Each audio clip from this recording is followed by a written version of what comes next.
In our previous discussions of governance, we talked about how ethics only becomes important when governance fails.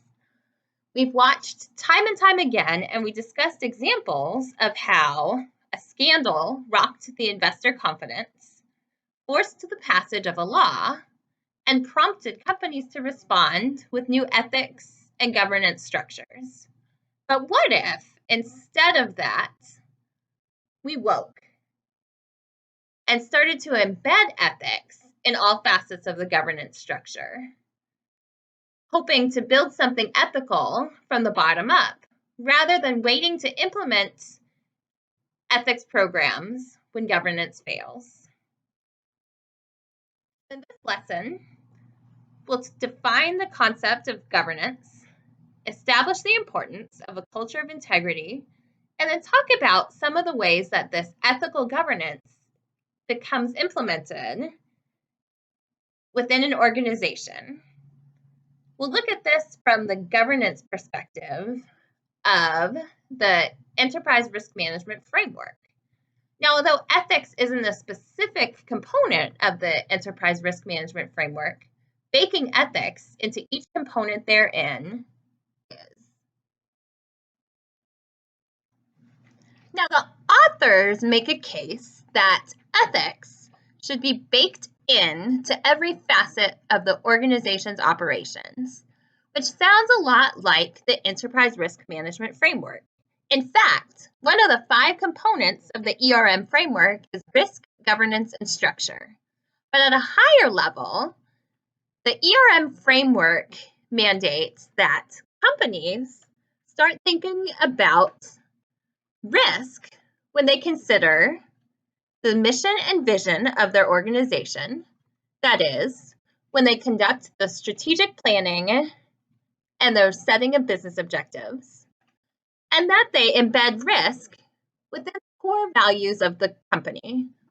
Risk acceptance, risk mitigation, risk identification all become a component of the risk structure.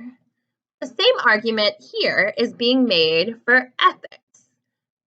Ethics need to be baked in to the mission and vision of the company, and ethics, or what values the company wants the employees to espouse, need to be expressed throughout the organization. Authors make a case that ethical performance should be a component of each facet of the risk, governance, and culture. The Enterprise Risk Management Framework established 5 standards related to risk, governance, and culture. A defined organizational culture. In the ERM setting, it's one that revolves around identifying and mitigating risks. In this setting, it's one that's focused on ethical performance and promoting desirable values. Exercise of board oversight.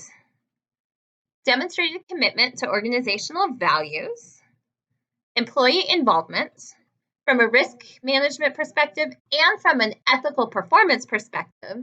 This involves hiring the right employees, training the right employees, motivating the right employees, and retaining the right employees who will espouse your desired culture, whether it be the risk management culture or the ethical performance culture. And finally, operating in a structure that allows each of these actions to happen. The authors provided this diagram to demonstrate how the desires of stakeholders should be incorporated in the corporate risk assessment and how these risks posed by stakeholders shape the board's oversight, their governance role, and shape the corporate culture and its performance. We'll be looking at each of these elements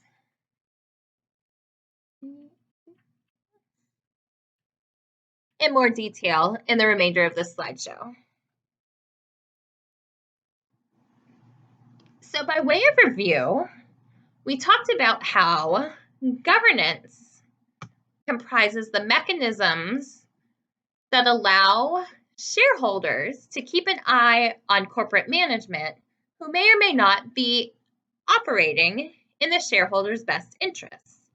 These mechanisms include board oversight, the implementation of an internal control system, the internal and external audit functions, as well as a compensation structure that rewards desirable ethical behavior. These structures help to align, hopefully, the long-term strategic goals of the organization with the manager's long-term goal to get rich. An important dividing line between governance and management is oversight and action. Governance provides the oversight of an organization, supervising and receiving and giving feedback, whereas management performs the actions. They're the ones designing strategic plans, implementing those plans, and monitoring their performance. In our discussion of governance, we also discussed stakeholder theory.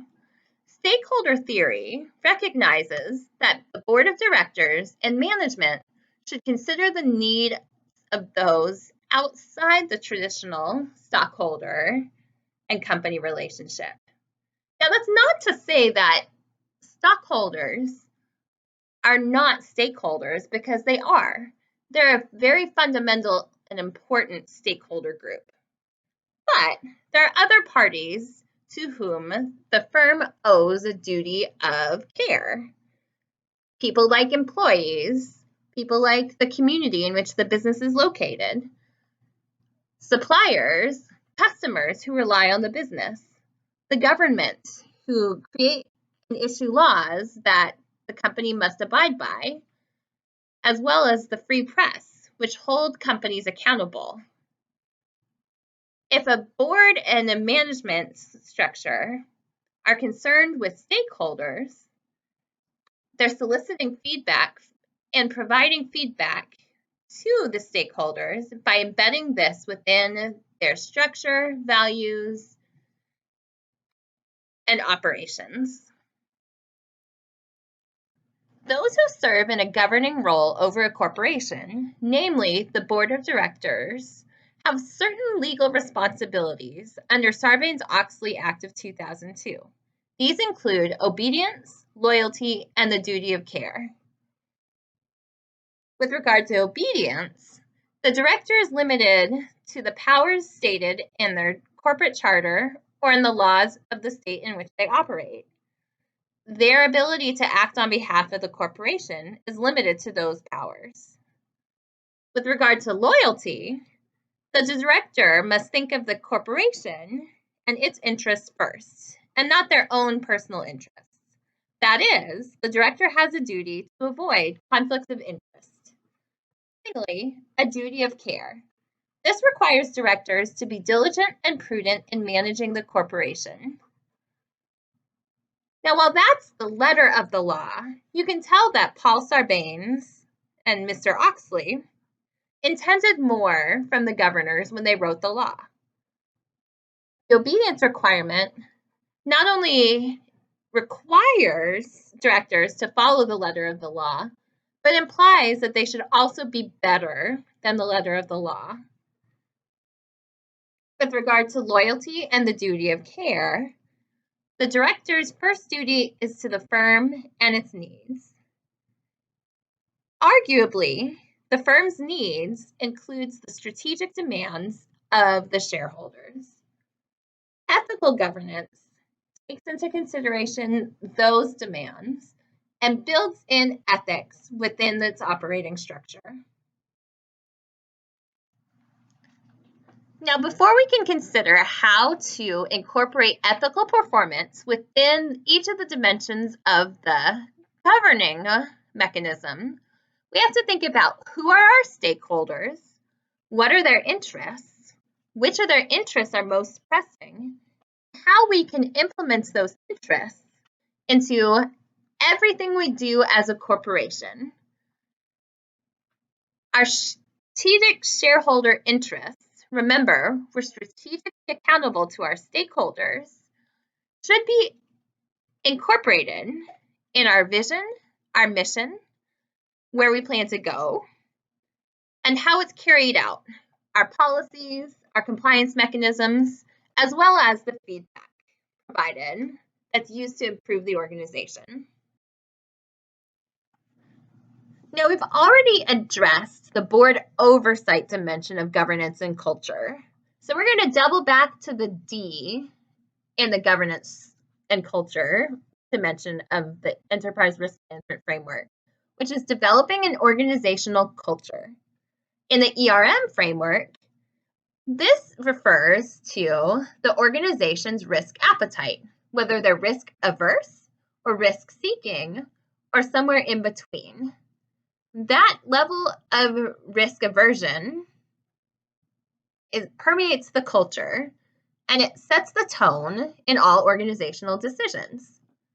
Likewise, in the organizational setting, the culture is the general tone of ethics and values that permeate the environment. It should come as no surprise that companies with a strong organizational culture espouse a number of benefits. These include fewer incidences of misconduct, an improved focus on stakeholders, and helping to establish a favorable tone at the top. Now, in permeating this culture, there's 4 primary types of program orientations. These include a compliance-based program, wherein the organization establishes the do's and the don'ts, and employees are penalized for failing to follow them. An integrity or values-based program orientation, where the organization establishes which values they want to be conveyed throughout the organization. Satisfaction of external stakeholders, which pertains to keeping all stakeholders happy or happy enough. And finally, protection of management from blame. We used to call this the Washington Post test in one of my former organizations. Our ethical culture was one of avoiding seeing our organization on the front page of the Washington Post. Now, in terms of organizational benefit, the integrity and values-based program orientation is the one that's most well received by employees and easiest to espouse by employees. It also is the one that the most benefits are derived from. Important aspects in developing the organizational culture. The tone at the top needs to be established by ethical leadership, as well as championed by the leadership of the organization. The organization should impose a reward system that incorporates ethical performance and rewards employees for doing the right thing. The structure should be fair, or at least perceived as such. The program orientation should promote open discussion of ethics and ethical issues. And the program should have an emphasis on employee accountability, making the employees own up to what they're expected to do. This all boils down to the fact that the organizational culture, this ethical performance, and what makes for good ethical performance should be baked in, not iced on. The next standard in the ERM framework for governance is identifying organizational values. In the ERM setting, these values involve the risk appetite. That is, whether the organization is risk-seeking, risk-averse, or somewhere in between on that spectrum. In the ethical setting, this means that the firm identifies the values that best align with the stakeholder needs and concerns. This implies strongly that the firm seeks out the stakeholder needs and concerns when they're creating these values that are to be shared. The organization then establishes which values will be used to motivate employee behavior.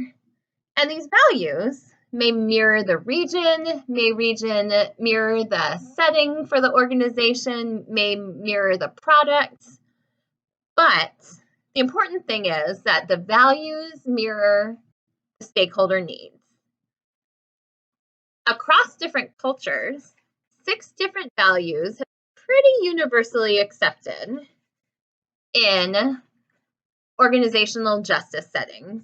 These include honesty, fairness, passion, integrity, predictability, and responsibility. Phase is employee involvement. In both the ERM setting and the ethics setting, the organization wants to hire, retain, and train the employees who will espouse the values and who will thrive in the culture that's present within the organization.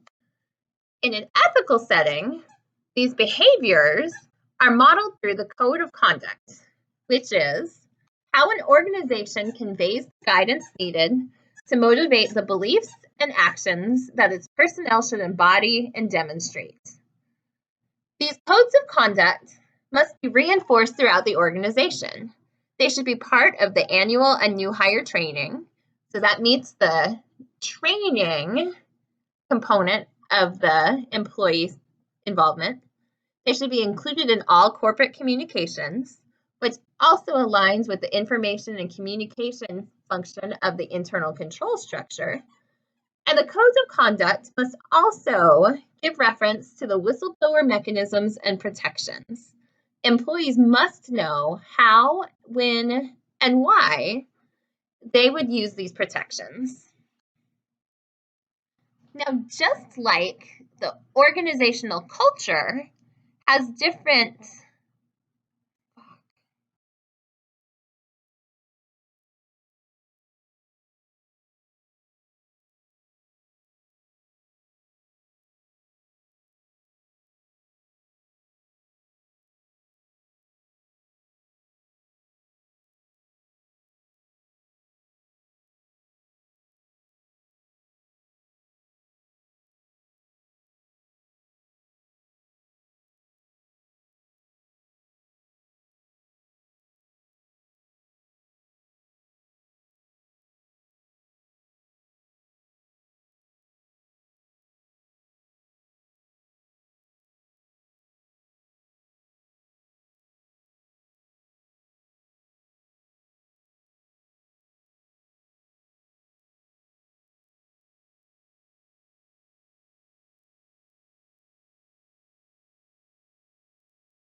Now, to facilitate code implementation, these codes of conduct should have management buy-in. They should be endorsed and supported by top management.